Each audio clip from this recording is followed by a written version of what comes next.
it's a moral and an abusive way of behaving with each other. Number 6.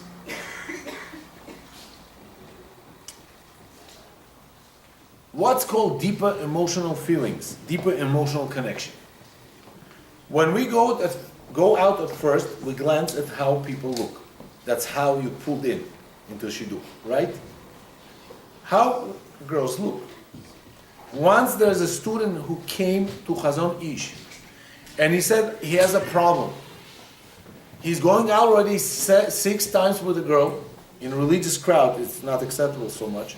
But 6 times already, you have to get married already, 6 times, by 6 times. And he still didn't decide why.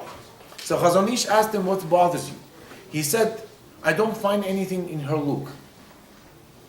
Anything that pulls him towards her. Would be its problem or no? What do you think? No, tell me, what do you think? Is it a problem or no? You say yes. What do you say? No? Yes? Chazon Ish said him like this. People do change after marriage. And we found this explicitly in Gemara, that Miriam, the daughter of Amram, sister of Moshe and Aaron, she was not so nicely looking. Nobody wanted to get married to her. Do you know that? Miriam was not nicely looking so much. Who decided to get married to her? Caleb ben Yefune. He got married to her, and you know what happened? She changed. She became the most beautiful woman, Gemara says. And everybody started thinking, who would think? Why did we miss this shidduch? It's the best shidduch. Who's the brothers? Moshe and Aaron. Who's the family? Leviim. Kohanim come out of the family. He got married to her, she changed. You should know, girls are changing after the marriage. They become more beautiful. That's for the boys. Now girls, about the boys, they also change. They become fatter. Before marriage, they're skinny, because you start to feed them.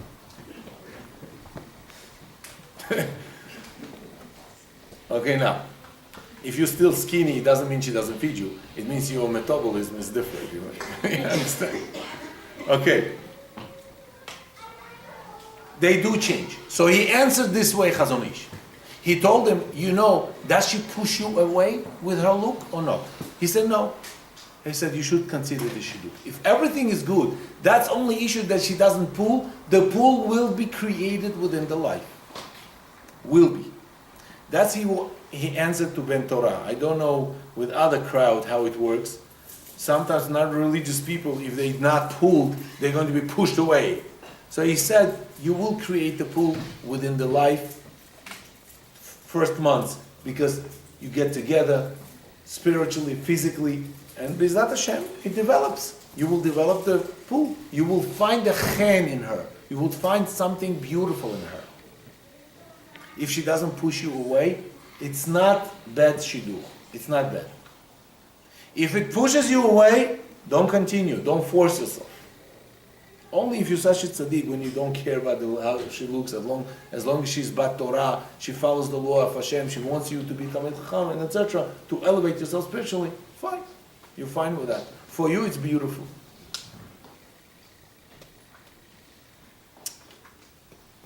So now, some people say, do I impressed by this person?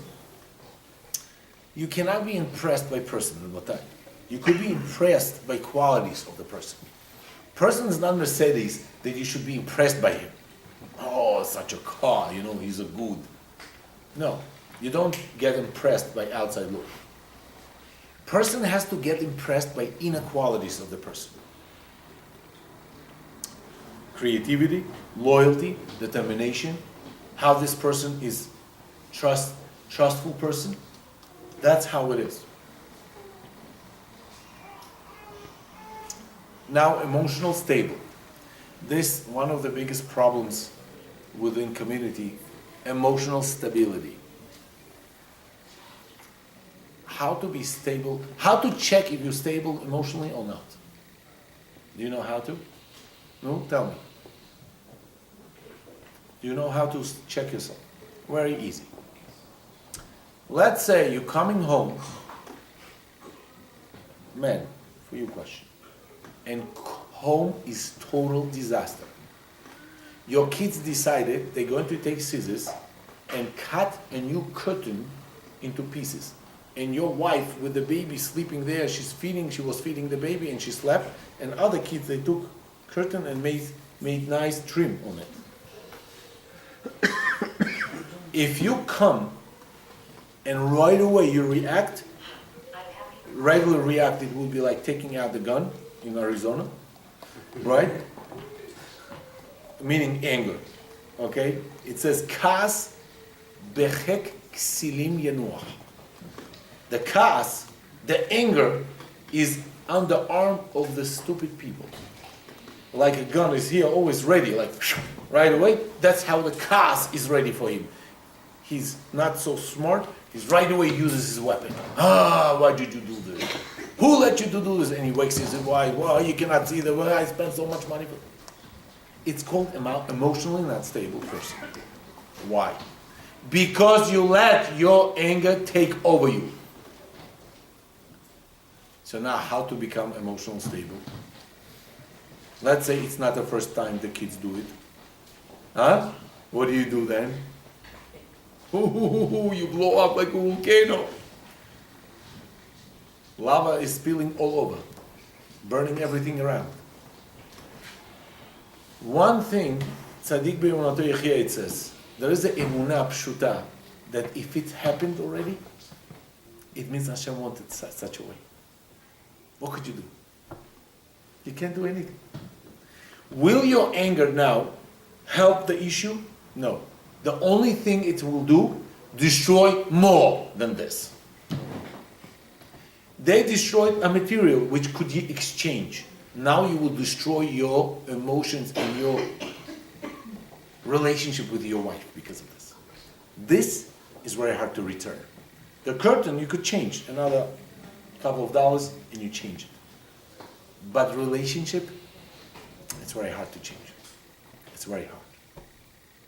So therefore think, emotional stable person, it means he's taking care of himself and doesn't let his emotions to get over him.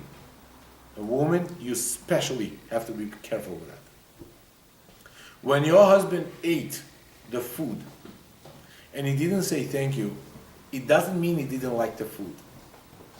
It doesn't mean he doesn't love you, because sometimes you take it to extreme. Das passiv nicht gesagt. He didn't say even thank you to me, Rabbi. So many years, 20 years I prepare food for him. One thank you, he didn't tell me. Why you pinpoint yourself to those small things? Why don't you see the good side also? Be fair. If you pinpoint at something not good, so be fair, put to another scale the good things. How many portions of brain do we have? 2. So Rambam says, Mozne sichlo, because a sechel is like a moznaim, it's like a scale. So if on one scale you put something that you don't like, put on another scale good things also. And you definitely will see the good things will overweight. And he says, come on. Yeah, but the husband should not be cheap enough not to say thank you, and regular thank you, with a smile to his wife. He has to understand that. Rabotai, emotional stability comes with emunah. And that's one of the problems of our generation that we don't work on. How many times in the business you lost business because of someone spoke about you? How many times in something that you did, you didn't do it well, and then you didn't feel well, and somebody spoke, somebody said, how many times has happened to you? A lot. Whoever has the emunah, he would say, Hashem wanted it, and if Hashem wants it, I have no arguments with Hashem, I accept it with love. I tried my best. But Hashem doesn't want it. You know how many times I tried to do certain things and it didn't become. And I say, Ribono Shel Olam, come on, I do it for you. Who said Hashem wants it? You know, one Chassid came to Rabbi and said, Rabbi, if Hashem gives me millions of dollars, I'll do yeshivot, I'll build mikvaot, and yeshiva for small, yeshiva for big. So Rabbi said, pray to Hashem, Hashem will give you. He said, Rabbi, I'm praying already for 20 years. So why Hashem is not answering you?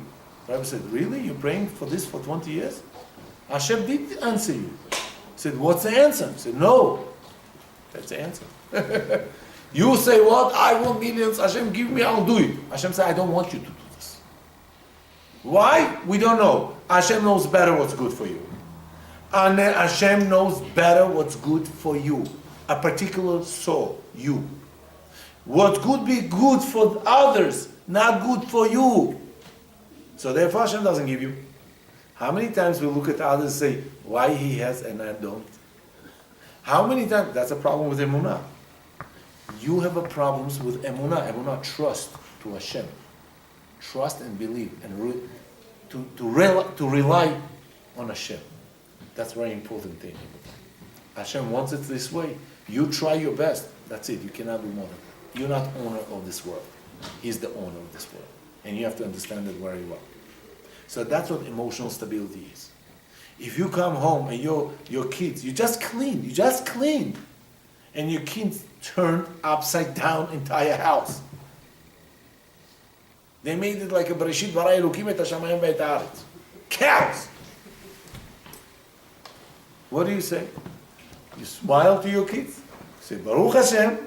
If they are already in an age when they understand things, you say, who's going to help mommy or Abba to clean up the room first? And you know, kids, they like tacharut, competition, race, they like it. Who is going to be first? And if they're not clicking on it, say, I'm giving to treat, Be'ezrat Hashem. Don't forget to say on Shabbat. It's a good Shabbat. You know how they're going to be doing it? And if you see they're not doing it, you say, at least this, help Abba, help Ima, let's go, do it. Get kids involved in it. And kids, they do it. They do it themselves. Tomorrow they're going to do it. You're going to say, I want the house to be clean, please. It's so nice the house to be clean. Let's go, let's clean it. Till Abba comes. You know? And kids are going to do it. Gladly. With no snacks. That's what emotional stability is. Not to scream, not to yell. How many times I told you what I should do with you? You're not listening to me. I do everything to you. You're not emotional stable. That's the problem. You're not crazy. I'm not saying you're crazy. But emotional stability comes with emunah. Whatever in your hands, it's in your hands. You got to do it. Whatever it's not in your hands, what could you do? What could you do against that? You can't. So the only thing you could do is to rely and daven to Hashem. That's all. How many times, husbands, you daven to Hashem that the wife should do good with the dinner? Wife should do good with the kids. How many times you prayed for her? How many times you prayed for yourself? Say, Ribono Shel Olam, I should find a favor in eyes of my husband. He should love me. Many times. Good, very good. Women more spiritual into this issue, and praying and everything. Okay, number 7. Probably everybody is tired already. 2 hours lecture. So there are more things to say, but he says you pick the wrong person because you choose someone with whom you feel emotionally safe. Ask yourself those questions. Do I feel calm, peaceful, relaxed with this person? Can I fully be myself and express myself with this person? Because sometimes people are afraid to say something. If you're afraid to say to someone something, you should know, because you're afraid he's ruling you, you're afraid he's pressuring you. It's not a good relationship. Does this person feel me good about myself? Do you have really close friend who does make you feel this way, make sure the person that you marry makes you feel the same way. You have to feel good out of other. That's what you have to feel. Do you have a fear of other person? Now, if you have a fear of greatness while married, that's good. The wife shall have a fear of greatness of her husband. That's good. Healthy fear. But if somebody fears the husband going to say this, he's going to put me down, that's not healthy fear. That's not good fear. And you should not make in your life with such a person, fearful person. Another reason why shidduchim don't succeed, and also don't success, and also the marriage is not successful, because people before marriage, they don't open up all the issues before the marriage. The issues start out to be spoken about after the marriage. And most of the disasters happen by that point. And people don't understand that that's not good for them. You have certain issues to talk, everything before marriage, remember this. Don't say after marriage, I want this, you promise this, you don't do this. After marriage, no talks. After marriage, as you accepted it, that's how it's going to be, till it changes itself. If you have issues before the marriage, don't be afraid to discuss them. Because that small issue might be a great mountain, and maybe canyon, quote unquote, in the future, as a stumbling block in front of your shalom bayit. You have to discuss issues. You have to say the nicest way not to put down other person. For example, you have a problem with a beard. You go on to shidduch, you have a problem with a beard. He walks with a beard. If you have a problem with this, but he's good boy, he's good. So what I'm going to make him, I'm going to shave his beard. Don't lie to yourself. It's going to create a problem later. If you would like someone without a beard, you say, I really like you, but you know there's a personal issue with the beard. I don't like it. He might say, okay. He might say, no, I don't want. And Baruch Hashem, it separates before the shidduch, then afterwards, you're going to be pulling one by one beard from him. You see? You know? You know the Rav from Yerushalayim with one of the sheikhim, he made the argument, because you know the joke probably. He said, let's do the bet. Whoever says the most of the holidays for his nation, that's how many,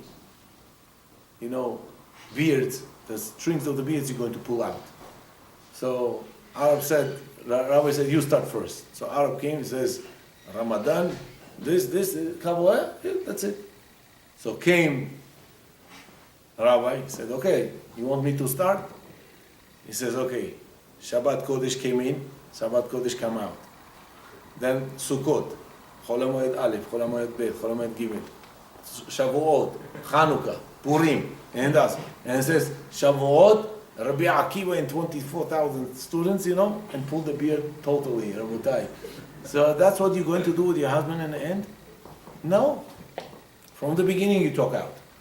You see the issue. Let's say boys, they don't like nails, Some women, they feel that without nails, they're not women.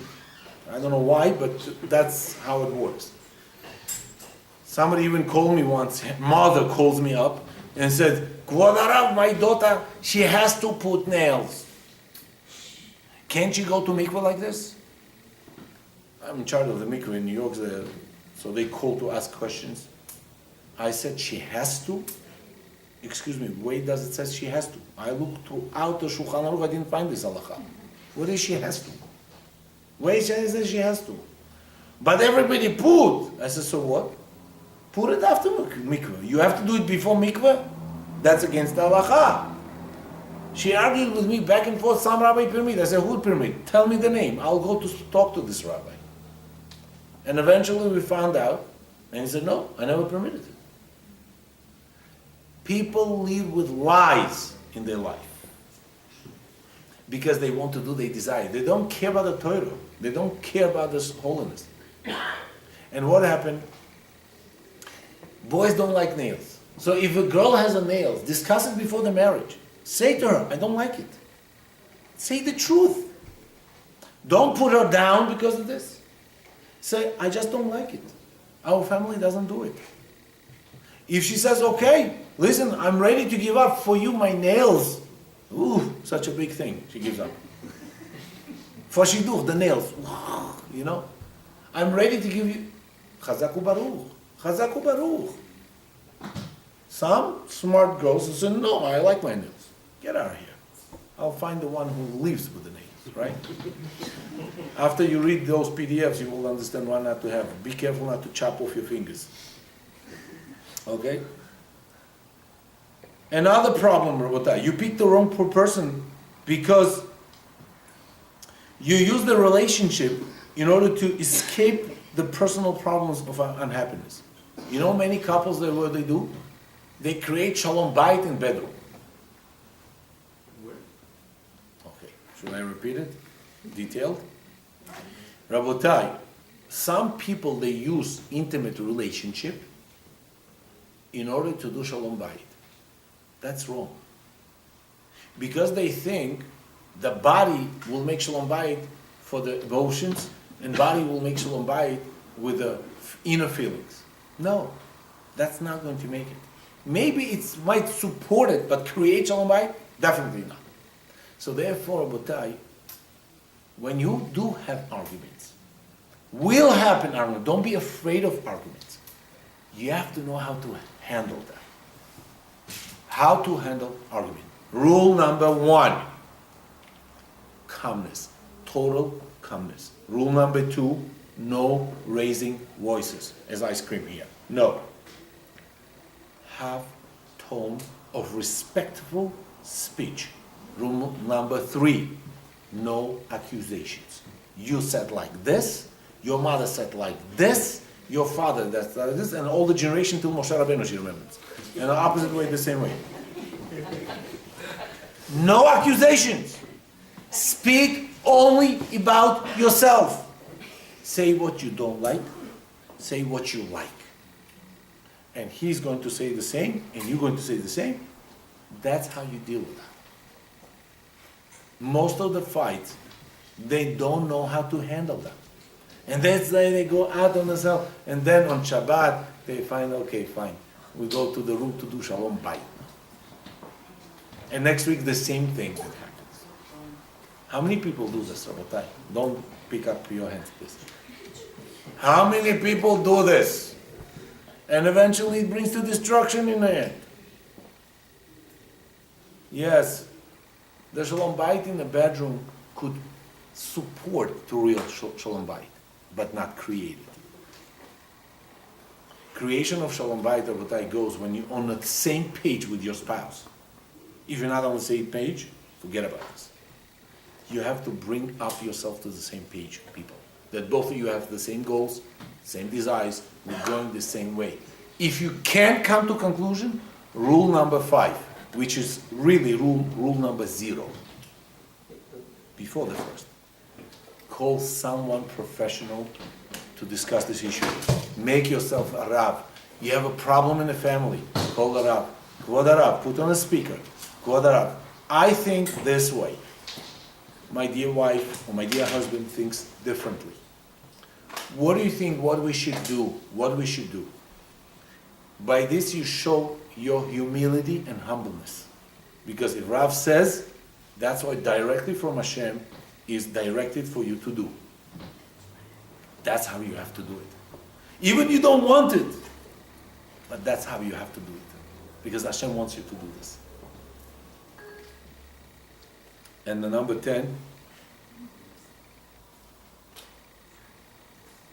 you pick a wrong person because that person involved in a triangle. You know what a triangular people is? In psychology, they call this term triangular people It's a people who always like to be left in their past life connected to other people. For example, and especially with ladies, this happens many times. Ladies, they always connected to their mother so much. Sometimes because of that, they just ruin their own house because of this. And how many times I hear from young generation that because of her mother, my Shalom Bayit was destroyed. It's not stam, Rabotai. There's a problem in the family that the daughter just don't understand that she created a new house. She's now under her husband, with her husband. Mother there to help, but not to live with. Somebody say that her daughter got married, package deal. You understand how mothers they think? Package deal? What kind of stupidity is this? Daughter got married to develop a new life. Sometimes it happens with the boys, with a male, with husbands. He just can't leave his father and mother. He can't. Halacha is you have to honor them. But you have to understand, you have to develop your Shalom Bayit, you have to develop your house. You have to. And if the parents are stumbling block, you have to discuss this with Rav, what to do. I'm not going to tell you now on open lecture what to do, because each case is a different case. I'm not allowed to do such a things, such a statements. I have to be very careful with what I say. But one thing I could tell you, go advise what to do in your case. If you see the parents are stumbling block between you and your husband and your spouse, be careful. You're on a verge of divorce. Be careful.